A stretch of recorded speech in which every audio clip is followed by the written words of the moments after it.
Hello, happiness seekers. Welcome. I'm a work psychologist, Claudia Mitura, and I'm on a journey to test drive and explore some of the best happiness hacks from leading experts around the globe and share what I have learned with you.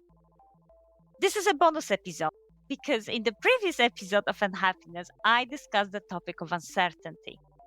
And on the basis of my fascinating conversation with my guest, I'm proposing a self reflective exercise that can help you to tame your fear when it comes to making a tough decision, taking a risk, and leaping into unknown. So, the first thing that we need to understand about uncertainty is that not knowing what's going to happen is actually much more stressful to us than the actual event that may take place.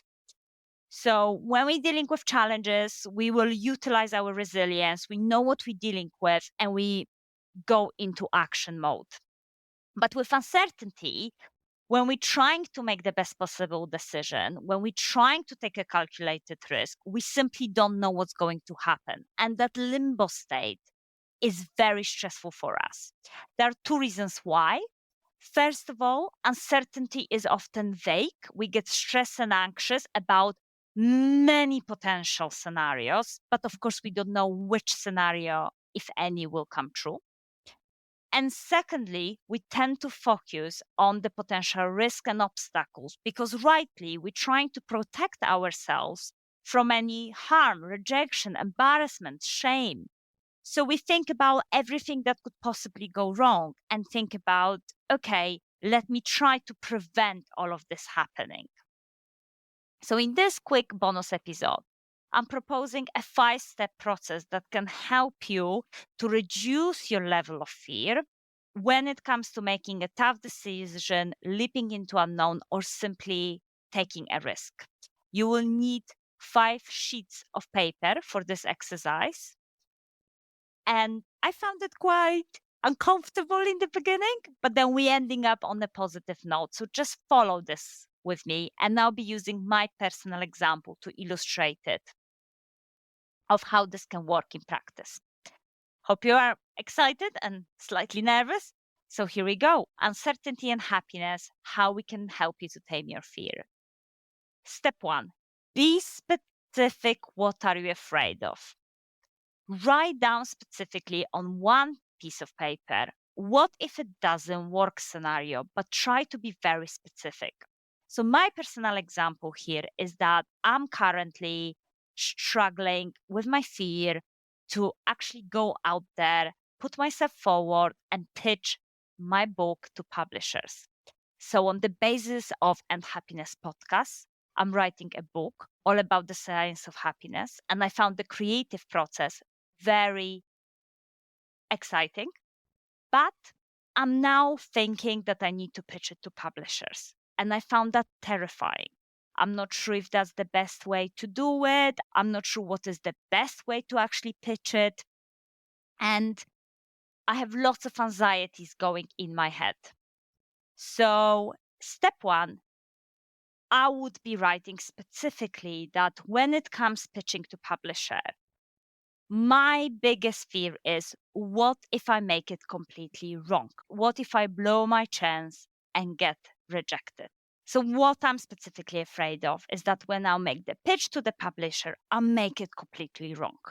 I will blow my chance and get rejected. So, that's what the most stressful for me is, the entire idea of how do I make the best pitch possible. Step 2, once you have your worst case scenario and really go for it, write it down. Really try to mark and highlight the things in your above fears that you can control. So everything that you can influence. So there'll be lots of things that we have no control over. And yes, they'll be very scary, but we have limited energy. So let's think about things that we can control. So in my specific anxiety, I cannot control the publisher response. They may never come back to me and ignore my pitch. They may reject me, never give me a reason why. I cannot control any of that. But I can control how to make that pitch. I can prepare that pitch to my best possible ability and potential. Step 3, direct your energy towards things you can control. So we have limited time and energy. So let's direct it towards the things that do matter the most and make the impact. The probability of being rejected where writing to a publisher is probably really high. If I think about it from 1 to 10, it's probably 7 or 8. I'm sure they receive lots of different pitches a day. So I need to think what actions I can take to improve my odds in this. What actions I can take to really get the best outcome possible. So rather than overthinking in my head over and over again whether I will get accepted or not, I'm going to now think about that pitch preparation. So here in step 3 is where you really write specific actions of how you can optimize your outcome that you can get from your decision.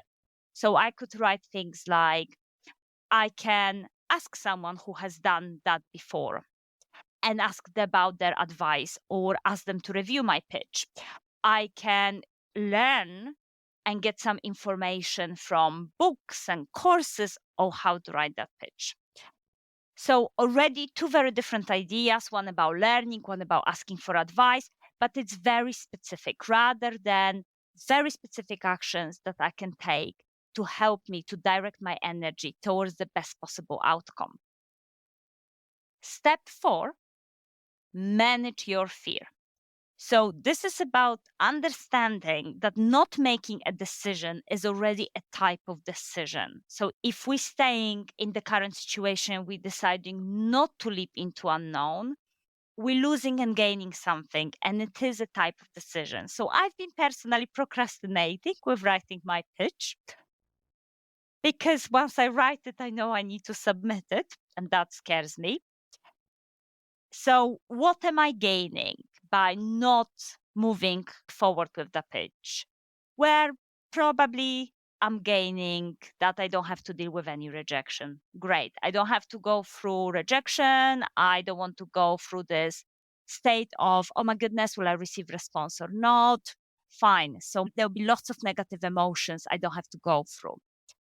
But what do I lose as well? So if I never submit that pitch, I will never know whether my book could have been published. And I will lose that opportunity to reach a further audience and work with the publisher on my book. So not so great either. Step 5, write down what if this works. So our brain will always concentrate on negative first. We have negativity bias. That's how we operate. It's nothing wrong with that. We're just trying to protect ourselves from lots of big emotions. But what are the key benefits that may happen? What will you gain? What will I gain if I actually go ahead with my decision? So I feel if my book will get accepted by the publisher, I will feel so proud that I get published. I would be able to definitely impact wider readers. I would have done something really, really scary and new for me. And even if I won't be successful, I would know that I've tried, I've given my best, and I've learned something through that journey. But what if it works? Oh my God, how amazing would that be? So now, once you have all the specific components above, if you look at it back, you have step 3, which is your action plan. Because this is when you've written specific actions you can take to try to maximize the best outcome of your decision or your risk. Those are the actions that you can specifically concentrate. This was me asking for advice. This was me learning about how to make a pitch to a publisher. Your step 4 and 5 are the reminders of what are you doing, why leaping into unknown is worth doing. So in step 4, what are you losing by not leaping into unknown? And step 5, what if it will work? What will you gain? This is when things will go tough. We need that reminder of why did we actually make that specific decision? What we were hoping to gain. So I really hope you find this process useful. As always, for some more ideas on happiness, follow me on Instagram and Happiness Official. You can also sign up to my pod letter at endhappiness.co.uk and download the sample chapter of my book at endhappiness.co.uk/book. Send me some feedback. I would absolutely love that. So as always, I dare you to be happy, and I see you at the next episode.